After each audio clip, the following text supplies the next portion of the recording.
you at Think Progress and everybody else has been covering the outrageous remarks by Donald Trump when he announced for president. You would think couldn't get any worse. It did yesterday when Donald Trump tweeted out a comment about Jeb Bush's wife. Yeah, he retweeted a comment from somebody. Jeb Bush has to like the Mexican illegals because of his wife. Referring, of course, to his wife, Columba, who is from Mexico. They met in Mexico when he was down there. He took down the tweet. Deleted it. But I have to say, still sent it out. I mean, what? When he announced for president, when every 4 years he makes this big deal about running, I always say, why are we covering him? Why do we have to do this? It's such a sideshow. It's such a circus show. But then I realized, particularly in this election, that his comments have really become the litmus test for the Republican Party. That these guys and gals took so long to condemn Donald Trump when they were asked about it. And it was easy from his very first announcement speech to say, this guy's crazy, ignore him, and some of that spotlight would go away. But by waiting weeks and weeks and weeks, and I'm looking at you, Jeb Bush, Marco Rubio, Lindsey Graham, who finally condemned Donald Trump and everything he has to say about Hispanics and Mexicans, finally, after weeks, but it took them so long.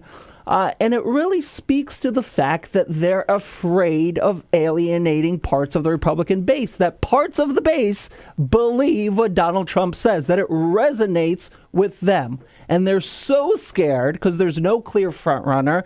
Every misstep can be a problem for your candidacy.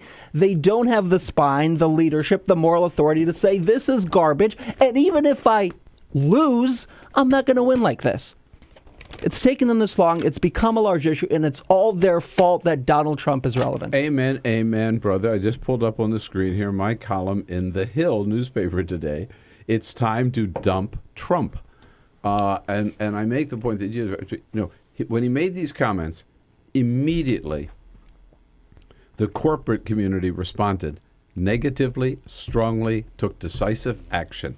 Univision did, NBC Universal did, Macy's did. Peter, you went through a whole list of other companies that just dropped their sponsorships or whatever. And the only Republican who spoke out at that time, when he first made the comments, was Ted Cruz. In support of him. Who said, I agree with him on immigration, and I like the fact that he's bold and brash, is what he said.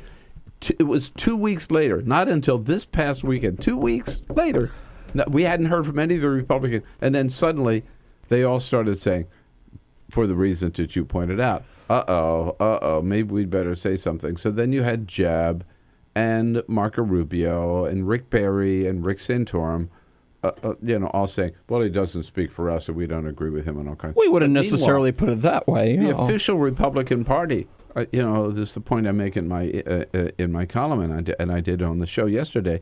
He's still a Republican Party candidate for president. A month from yesterday, August 6th, he'll be on stage in the Republican debate. And so why doesn't the Republican Party just say, hey, guess what, dude? We don't want you. You are not going to be a part of our Republican debate. They could do that. Democrats never accepted Lyndon LaRouche. Oh, my. I mean, he ran, right? Very true, yes. He ran as a Democrat. You never saw him on stage. They wouldn't let him on stage. The Republicans are basically saying, well, if you're one of the top 10 in the polls, then you're on stage. Don't they stand for... I'm coming back to your point. Don't they stand for anything? This is becoming a pattern for them. You saw after the Charleston shooting, they took a long time to recognize that it was a racist shooting. They took a long time to call for the removal of the Confederate flag because none of them are seizing on these key moments in a campaign, these unscripted moments where you have a real opportunity as a presidential candidate to lead the country, to lead your party. They're too afraid and they're too scared of what the politics looks like because in both cases, elements of their base could be alienated, and they would rather not take that risk until it's too late, until it's safe. It's safe. Sure. Charleston was such a moment. I believe the Supreme Court decision on same-sex marriage was such a moment. The Donald Trump comments were such a moment. And they can't win the presidency unless they grow the tent, expand the base, bring more people in, and so far they're doing none of that. They're small. This is part of the problem with a guy like Donald Trump, right? Is we can all sit and look at him and mock him and make fun of the crazy statements that he makes, which are all valid, but his comments about Mexico sending us their rapists and murderers, that's got legs. There are people who agree with him. There are a lot of people who agree with him on that. That's why the Republicans can't really distance themselves from it, is because their base agrees with him. And that's why they block any attempt at immigration reform. Yeah. Because they don't want to get rid of this issue. They've been using this issue to fan hatred for the last 30 years. It's a great issue for them. It's terrible. 22 minutes after the hour with Igor Volsky. We are solving the world's problems. We're getting rid of Trump. Yeah. Dump Trump. Check out my column on The Hill, thehill.com. We'll be right back.